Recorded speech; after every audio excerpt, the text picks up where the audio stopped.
कैसा रहा पहली बार प्रवासी सम्मेलन? जी, हैदराबाद का अनुभव बहुत ही यादगार रहा और बहुत माने उम्मीद से ज़्यादा लोग आए और आप उनसे मिले। देखिए, वो निषादी हमारी पूर्व प्रत्याशी होने के साथ साथ उस समाज की बेटी है और फिलहाल जो अपनी गतिविधि आप उनका देख रहे हैं वो पार्टी का गतिविधि नहीं है, वो उनका जिस समाज की वो बेटी है एक सामाजिक कार्यकर्ता के स्तर पर उनकी गतिविधियां हैं। तो वो नहीं, इस विषय में तो उनका धार्मिक विषय, निजी विषय, वो उनका निजी विषय है, वो उनका निजी विषय जिन गतिविधियों के साथ फिलहाल वो दिख रहे कार्यक्रमों में, वो हमारे राजनीतिक दल का विषय नहीं है या कार्यक्रम नहीं है, वो दीदी का निजी विषय है, उनका निजी कार्यक्रम है। आप निजी रूप से बता दीजिए कि झंडा के अपमान वाला मामला। देखिए, हम उस चीज को नहीं जानते हैं, उस चीज को हम नहीं जानते हैं, हम तक वो विषय आया भी नहीं है।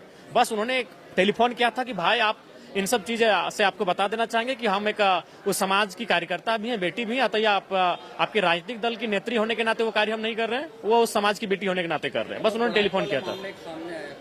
देखिए, वो आते रहेंगे। अभी चूंकि अब लोग देख रहे हैं कि जिस प्रकार हम लोग आगे बढ़ रहे हैं तो बहुत सारी चीजें ऐसी आएंगी सामने जो जिनका कोई महत्व नहीं, महत्वहीन विषय आएंगे।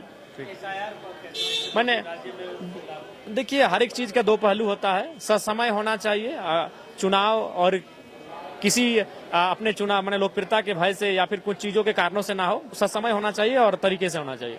विस्थापन के बारे में थोड़ा डिटेल से बताइए। आप बड़ा उठाते हैं मुद्दा को, अब फिर डाउन हो जा रहा है मुद्दा को, लोग उठा नहीं पा रहे। देखिए, विस्थापन अगर झारखंड राज्य की बात करें तो मेरे नजर में विस्थापन का मामला, का मामला चल रहा है। जी, विस्थापन एक ऐसी समस्या है जहां लोग अपनी निजी संपत्ति, अपना खुद की संपत्ति को खो रहे हैं और स्वेच्छा से नहीं, जबरन लाठी डंडे लठेतों के सहारे। ऐसा प्रतीत हो रहा है जैसे ईस्ट इंडिया कंपनी का रूल चल रहा है, ऐसा प्रतीत हो रहा है जैसे सामंतवाद चल रहा है कि जिसकी जमीनें, जिसकी बेटी पसंद आ गई, आपने जबरन उस पर कब्जा कर लिया, उस पर अपने गलत निगाहें डाल दी। वो दृश्य आज अनुभव हो रहा है। जिस प्रकार से विस्थापन का क्रिया जो हो रही है विस्थापन की, उस चीजों पे कहीं ना कहीं हम काफी मर्माहत हैं और सदन पर तो मजबूती के साथ बात रखेंगे और हम उम्मीद करेंगे सरकार उस दिशा पे कार्य करे। और क्या क्या मुद्दा उठाने का आपका मन है? देखिए, समय 4 दिन है, आज का दिन तो केवल शोक का संदेश में पार हो गया।